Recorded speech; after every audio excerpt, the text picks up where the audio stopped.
కదులుతున్న రైలులో ఒక వివాహిత పైన ఒక దుండగుడు అత్యాచారానికి పాల్పడ్డాడు. ఇదంతా కూడా విజయవాడ గుంటూరు మధ్యలో జరిగింది. ఇక పూర్తి వివరాల్లోకి వెళ్తే విశాఖపట్నం నుంచి బయలుదేరిన విశాఖ ఎక్స్ప్రెస్లో రెంటచింతాల మండలం జట్టిపాలెం ప్రాంతానికి సంబంధించిన ఇద్దరు భార్యాభర్తలు విశాఖపట్నంలో ఉంటున్నారు. ఉపాధి నిమిత్తం అక్కడ వారు పని చేసుకుంటూ ఉంటున్నారు. అయితే ఒక ఫంక్షన్ కోసం అని చెప్పి వీరు విశాఖపట్నం నుంచి విశాఖ ఎక్స్ప్రెస్లో ఈ రెంటచింతాలకి బయలుదేరారు 26వ తారీఖు. అయితే విజయవాడకు వచ్చిన తర్వాత వీళ్ళు ఒక జనరల్ బోగీలో ఉన్నారు. విజయవాడకు వచ్చిన తర్వాత ఒక వ్యక్తి కనిపించి ఏసీ బోగి ఖాళీగా ఉంది, మీరు అక్కడికి వచ్చి కూర్చోవచ్చు అంటూ కూడా చెప్పారు. దీంతో ఆ ఇద్దరు భార్యాభర్తల్లో ముందు నువ్వు వెళ్ళు, భర్త భార్యకి చెప్పడం, నువ్వు వెళ్ళు, తర్వాత నేను వస్తానంటూ కూడా భార్యను పంపించాడు.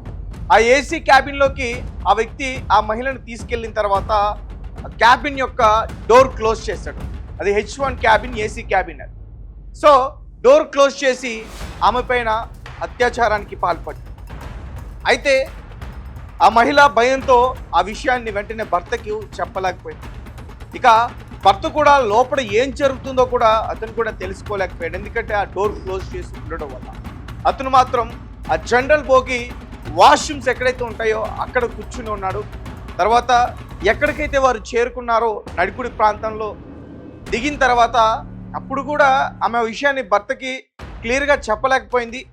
ఇంటికి వెళ్ళిన తర్వాత అసలు ఏం జరిగింది అనేది అతనికి వివరించింది. తర్వాత వారు ఆ విషయాన్ని పెద్దలకి చెప్పి 0 FIR కింద కేసు నమోదు చేస్తారు. ఎక్కడైతే వారు ఉంటున్నారో నడికుడి ప్రాంతంలో అక్కడ పోలీస్ స్టేషన్లో 0 FIR కింద కేసు నమోదు చేసి దాన్ని విజయవాడకి బదిలీ చేశారు ఆ పోలీస్ స్టేషన్ వారు.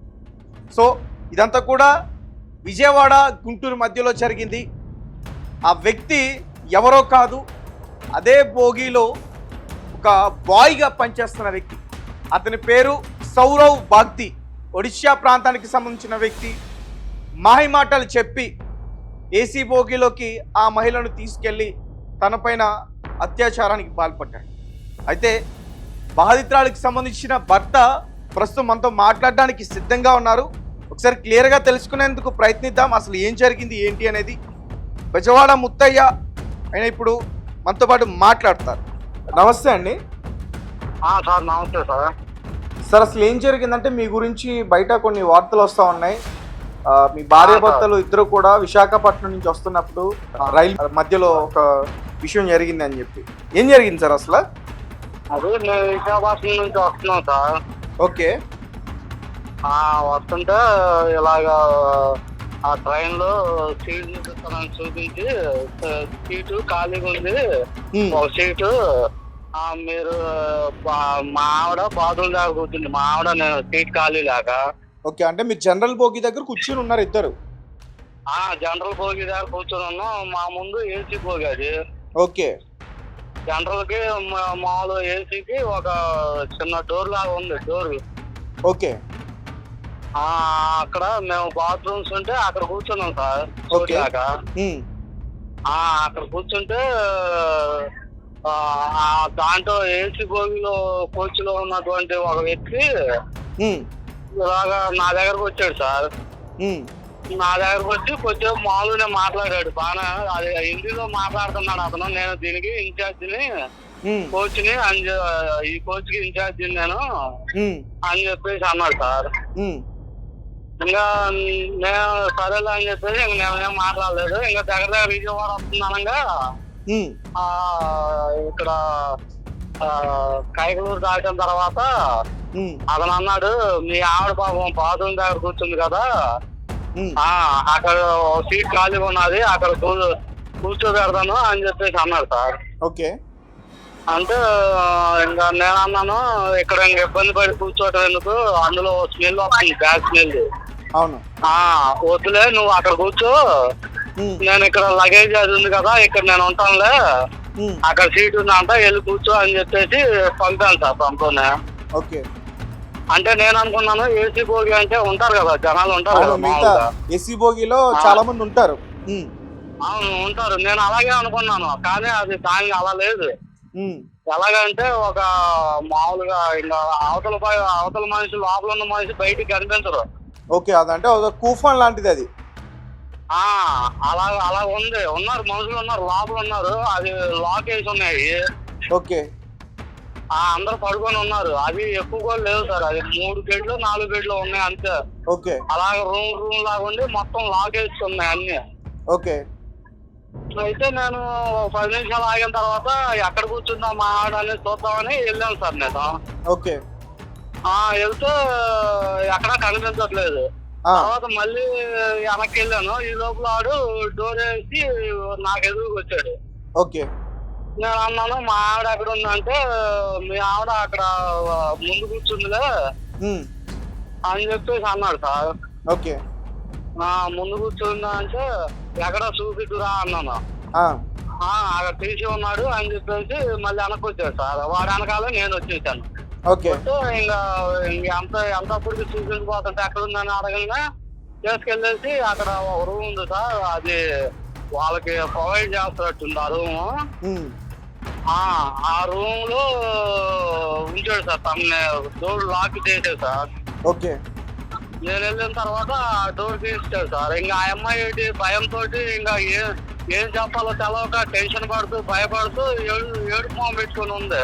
ఓకే. మీరు వెళ్ళేసరికి నేను వెళ్ళేసరికి ఏంటి ఏమైంది అని చెప్పేసి నేను వాడిని అడుగుతున్నాను. అక్కడ ముందున్నాను కదా నువ్వు, ఎక్కడ ఉండేది ఏంది ఏమైంది అనేసరికి క్యా అనుకుంటా చౌచల్ అని చెప్పేసి మా ఇద్దరు జనరల్ బోగిలోకి పంపించేశాడు సార్. పంపించేసి లాక్ చేస్తాడు ఇక్కడ. ఓకే. లాక్ చేస్తే ఇంకా అక్కడ జనరల్ అందరూ ఉంటారు కదా. అవును. అప్పుడు నేను మా ఆవిడకి అడిగాను ఏంది ఏమైంది అని చెప్పేసి అడిగాను సార్. అడిగితే ఆమెమో ఇంకా ఏం చెప్పట్లేదు, నాతోటి ఏం చెప్పట్లేదు. అవునవును. అలాగా దిగులుగా కూర్చొని ఉంది.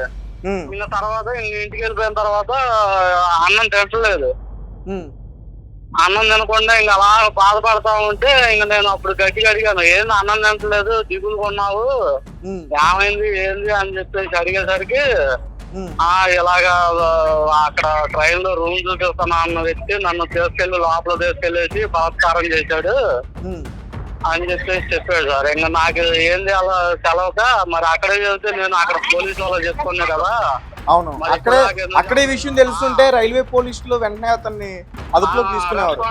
అవును సార్. ఇంకా ఆ అమ్మాయి ఉంది నాకు చాలా భయం వేసినది, నన్ను అందులో ఆ రూమ్ లో బెదిరించాడు. ఇంకా వీళ్ళందరి ముందు జనరల్ లో మరి ఇంక ఇలాగైందని చెప్పలేం కదా. అవును. అలా చెప్పలేక నీకు సమానం చెప్పలేక నేను ఇంకా ఏం చేయాలో తెలవక భయపడిపోయాను అని చెప్పేసి ఇంకా ఏడుచుకుంటా చెబుతుంది సార్. ఇంకా నాకేం చేయాలో తెలవక నేను ఇక 100 డైల్ చేసి ఇలాగ సమాచారం ఇచ్చాను సార్. Okay, right. దొరికాడు అతను ఎవడో దొరికాడా ఇప్పుడు? దొరికాడు సార్.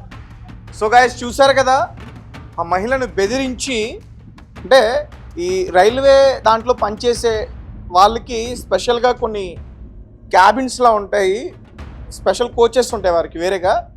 సో అలాంటి కోచ్లోకి తీసుకెళ్ళి ఆమె పైన బలాత్కారం చేసే ప్రయత్నం చేశాడని బాధితురాలి యొక్క భర్త అయితే క్లియర్గా చెప్పడం జరిగింది. సో మీరు రైల్లో ప్రయాణించేటప్పుడు తెలియని వ్యక్తులు మీతో మాట్లాడడానికి ట్రై చేసినా, లేదంటే ఏదైనా వాటర్ బాటిల్ ఇచ్చి వాటర్ తాగమన్నా, లేదంటే స్నాక్స్ లాంటిది మీకు పెడతాను, ఏదైనా ఫుడ్ లాంటిది మీకు పెట్టడానికి ట్రై చేసినా మ్యాక్సిమం నిరాకరించండి. ఎందుకంటే మధ్యకాలంలో ఫుడ్లో కూడా పాయిజన్స్ కావచ్చు, లేదంటే ఈ మత్తు పదార్థాలు కావచ్చు, వాటర్లో కూడా మత్తు పదార్థాలు కావచ్చు, అవన్నీ కలిపి ఇచ్చి అంటే ఆడవారి పైన ఇలాగే అత్యాచారం చేయడం కాకుండా మగవారి దగ్గర కూడా సెల్ ఫోన్లు, బంగారం, వంటిపైన ఉన్న బంగారం ఇవన్నీ కూడా కొట్టేయడానికి చాలామంది ప్లాన్ చేస్తూ ఉన్నారు. కాబట్టి బీ సేఫ్.